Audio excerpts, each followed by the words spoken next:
Okay, going back to 1944, when I was on the D camp.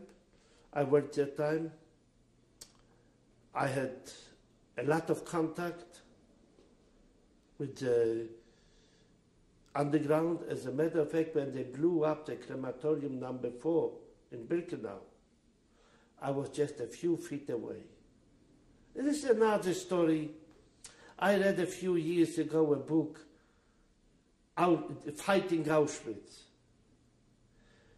which is interesting because in those days the Poles, Smolewski, Bornstein, Birnbaum, they were all Poles.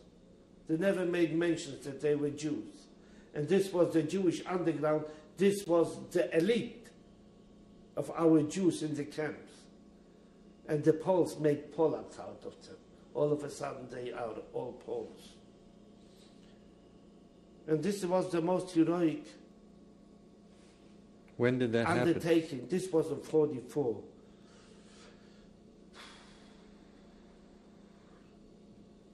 August or September 44, when they blew up the crematorium. Did you know they were going to do it? Or?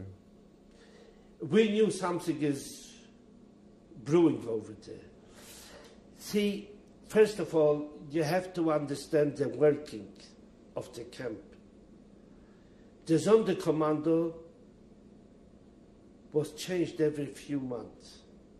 They got the best food and everything for burning other people.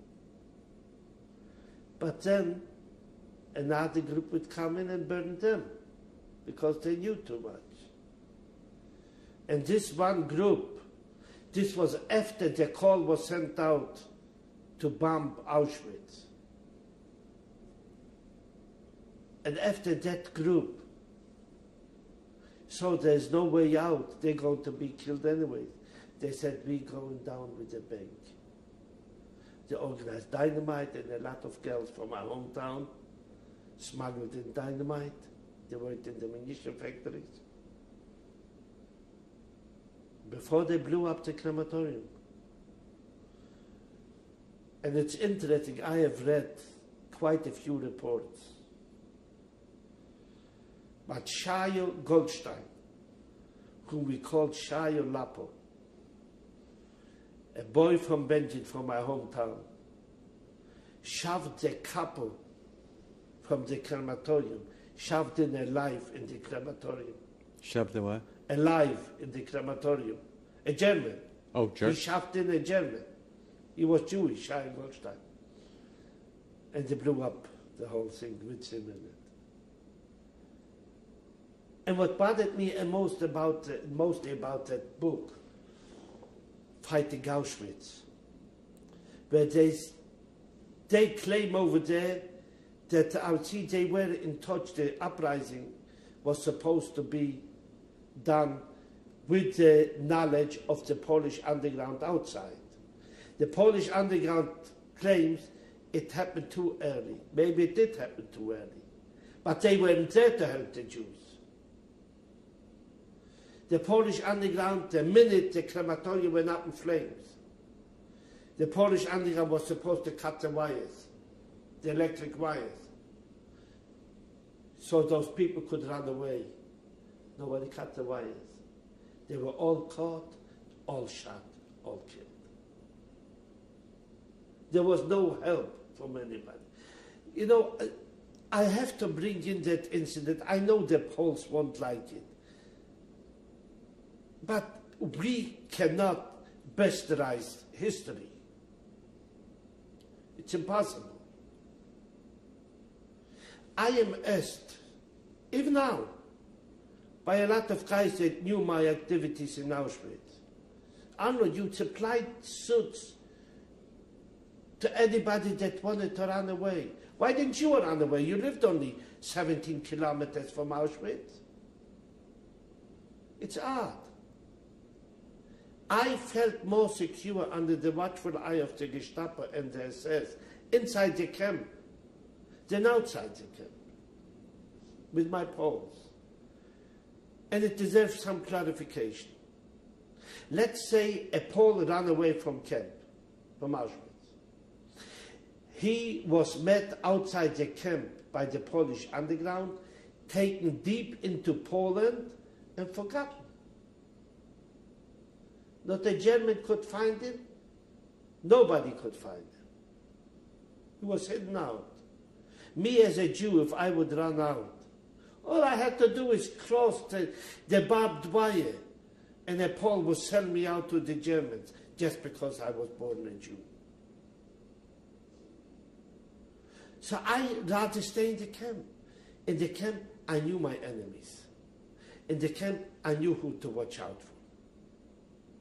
I knew the ins and outs of the camp like very few knew. Shmulevsky probably knew because he was the head of the underground, and a few others. The first Prime Minister of Poland, Cyrankiewicz,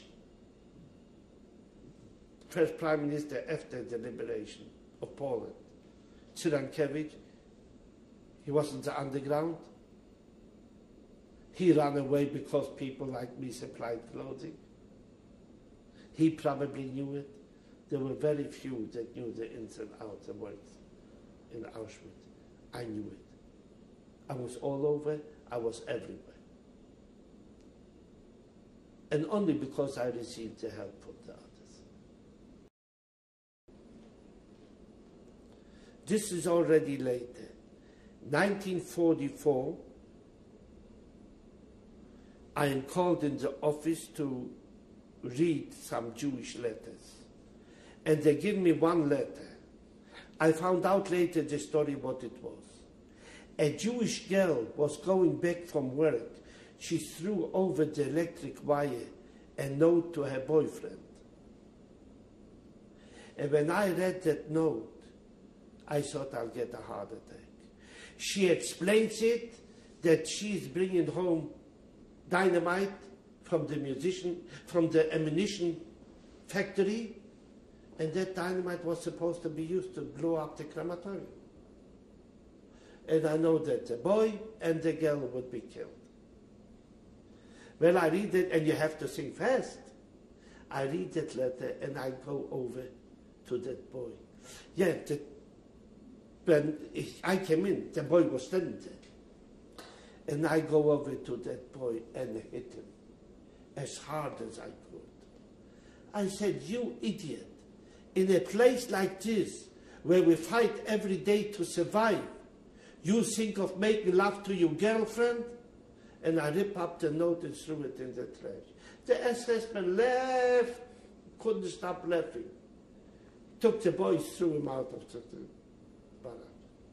I saved a life, 2 lives. But you had to think fast. So I just wanted to bring out these two. Now, I think it's worthwhile to mention, I always got good jobs in Auschwitz. I couldn't do it on my own. Ein Chacham b'chach motor, you would understand it. You could not be smarter than them, period. But the underground needed me. And I'll never forget it. One day, they couldn't come into my block because we were quarantined. Some sickness was there. And somebody smuggled me out from my barrack. And he said, come on, we have something good to eat. And they took me down, I think it was block 15 in Die Lage. I have to mention it because there are a lot of scholars on this period.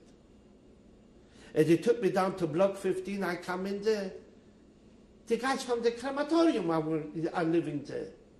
I never knew it. I was just 1 block up. The guys from the crematorium were sleeping there. And they brought out ham and bacon and eggs and everything to eat. That's when I found out the first time that the underground had a hand in it to put me in all those good jobs. And they were pumping me. Because when I said, listen, I want to go back to the camp, if they catch me, I'll be killed. No, you will go back in the camp, we have to know this, we have to know that, we have to know that. What sort of information did they want? Whenever they called me to the politische Abteilung, to the political section. Somebody from the underground needed information. They had somebody working in there. I never knew who it was. And that someone would make sure that I come in, and they would throw documents at me to read. At night I came home. They asked me about those documents. These were It never dawned on me. German documents. Yeah. Why would they give me those documents to read? And then I found out, okay, it helped me in a lot of ways. What were in those documents? In those documents, for instance, there were plans that said the Germans have to move out of Auschwitz. That's when it was the easiest for me to find out what they wanted. We knew in advance where the Russians were. The camp had to know. As a matter of fact, Auschwitz was liberated by the Russians April 27th, 1945. April 18th, they liquidated the camp. They took us out on that famous death march. They knew exactly, and those were the information that they needed. Now, you were still working in the tailor shop? I was still working in the tailor shop. I would just take me out as an interpreter. But you were also in the political In the political office. As an interpreter. Yeah. And it went to a point where almost every day I was called in. Toward the end, because they needed more information. And you went to the political office for what? Translate. We found letters. Translate them. Mm. We have Polish documents. You have to translate them into German. I remember I was called in once to write a letter in Polish. When I wrote the letter in Polish, it was my death certificate. I gave information what's going on in the camp. See, let me give you a little example of what was the work in there from the underground. Do you remember ever seeing pictures, Auschwitz, where a group of women walks into the crematorium? We had a guy who was a Dachdecker. He worked on the roofing. His name was Smolewski. He mounted a camera in the crematorium and took pictures. We have now documents where he writes to England to send them films. And those pictures were smuggled out of the camp and sent to the Polish government in England. Polish government in exile in London. So the underground worked, and they worked hard. But besides all this, this is worth mentioning, because I am a Jew. There were German underground, there were Polish. As a matter of fact, in Auschwitz we had two Polish undergrounds. One Polish underground was supported by the PKP, the Polish Communist Party, via Russia. One Polish underground, the AK, Armia Krajowa, was supported by the Polish government in exile. We had a Yugoslav underground. We had different underground. One didn't trust the other. Even the two Polish underground didn't trust each other. But yet they all trusted the Jews. And then another thing. I worked in the tailor shop. While we went home to our barracks, somebody would come over. Abraham, I need civilian clothing, size 40. The guy's about 6 feet, skinny, this, that. For me, it was easy. Because I forgot to mention it, I became Pförtner of the Schneiderei, which means to watch the tailor shop. If a German comes, I was on the outside, I had to go in, report to Obersturmführer Wenzel, which the one that took care of the shop and assessment, and then go in to the tailor shop. Achtung, give an order to stand up for them, attention, and the German authority, whoever was the authority at that time, would come in the shop. And here I'll bring you a story too, which is for the book. So I became Pferd in the Schneiderei. This gave me a way, at night I could walk in the Schneiderei. The underground saw it to it. Again, I didn't know it. But the underground saw it that I became Pferd in the Schneiderei. I could go in at night. They would tell me, I need a suit, I need 2 suits. Next day we knew somebody ran away from Auschwitz. Mostly Poles. No? The underground worked with them. And they had people in the camp. When someone ran away, what happened to you all? Oh, when someone ran away, we had to stay until he was caught. Most of the time, he wasn't caught.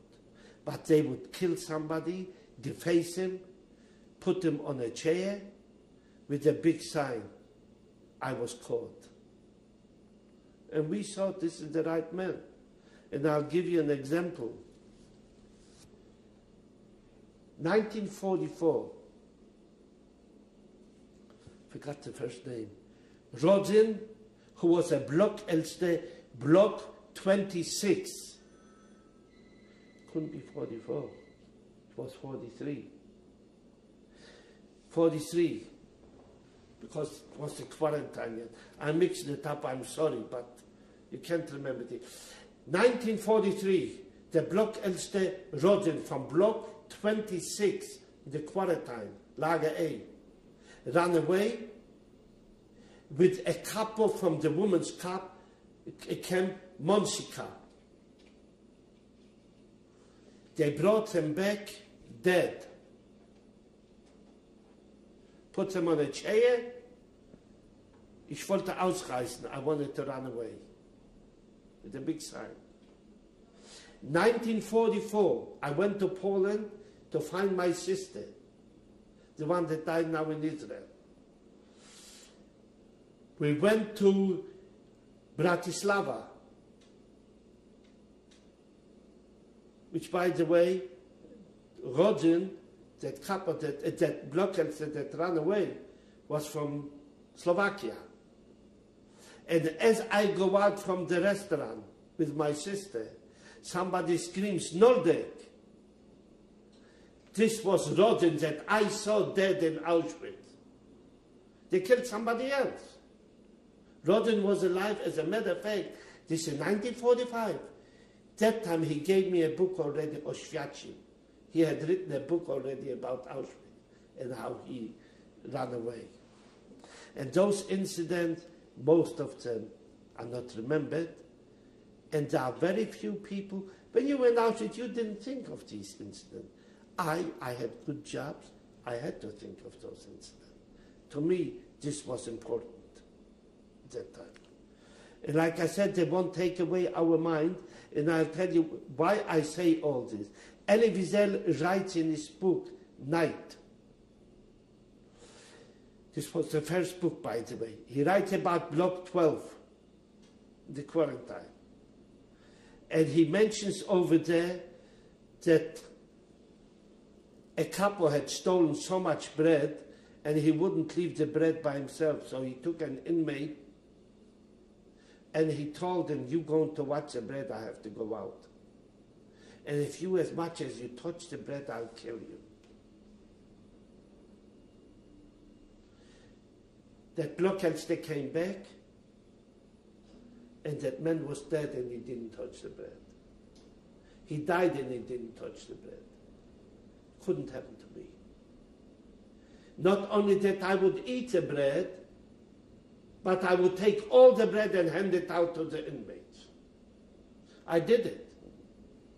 I went in the magazine where the Germans stored the food and stole boxes full of margarine. I would steal them blind and bring it out to the camp and hand it out This is other stories which I wouldn't go with. Were they any retribution to the people that lived in the barracks if a man ran away? Yeah. This one incident I have to mention. A man ran away, they couldn't find him for about 32 or 36 hours. I used to remember, but get no.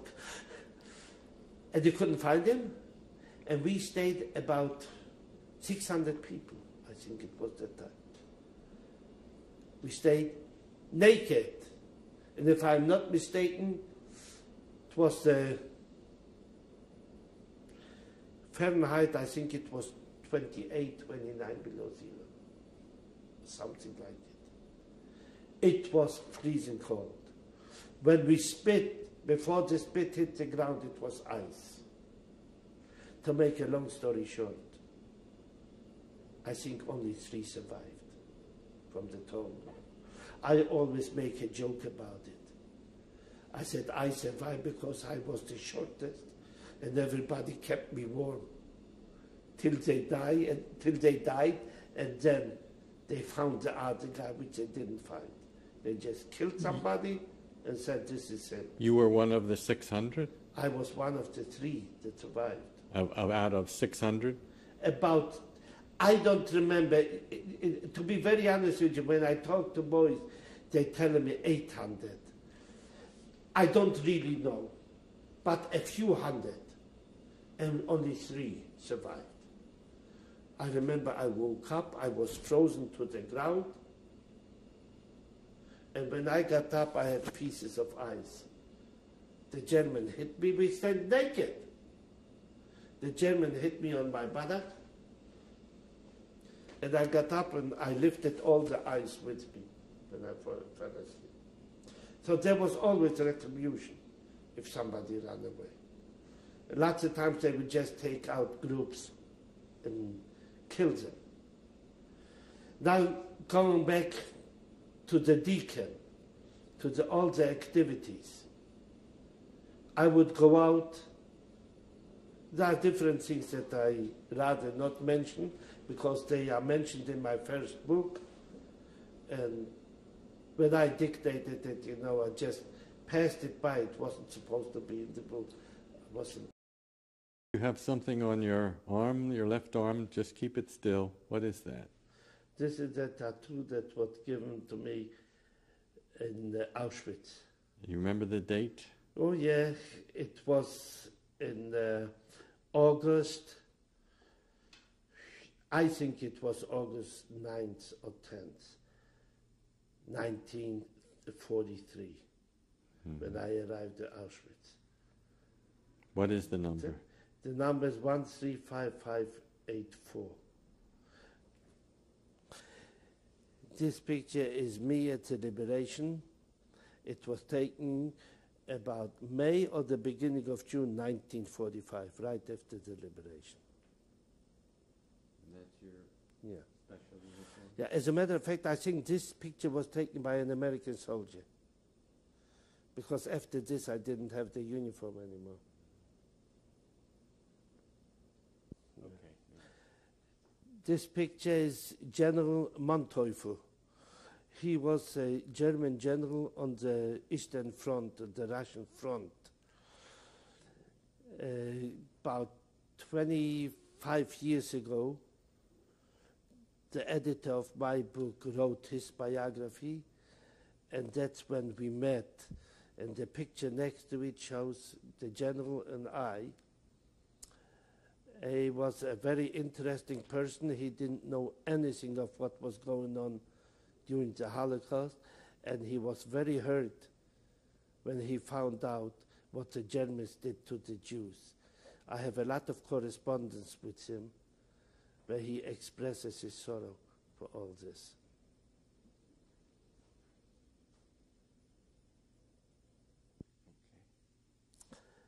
This is my first book that came out in 1983, the first book that I started to write. And the cover, the drawing, was done by my daughter Shirley, which shows all the symbols from the gate Arbeit macht frei to the Hebrew Zachor, remember, they broke the swastika, the bleeding swastika. At the bottom is my number and the red triangle that I was wearing in Auschwitz.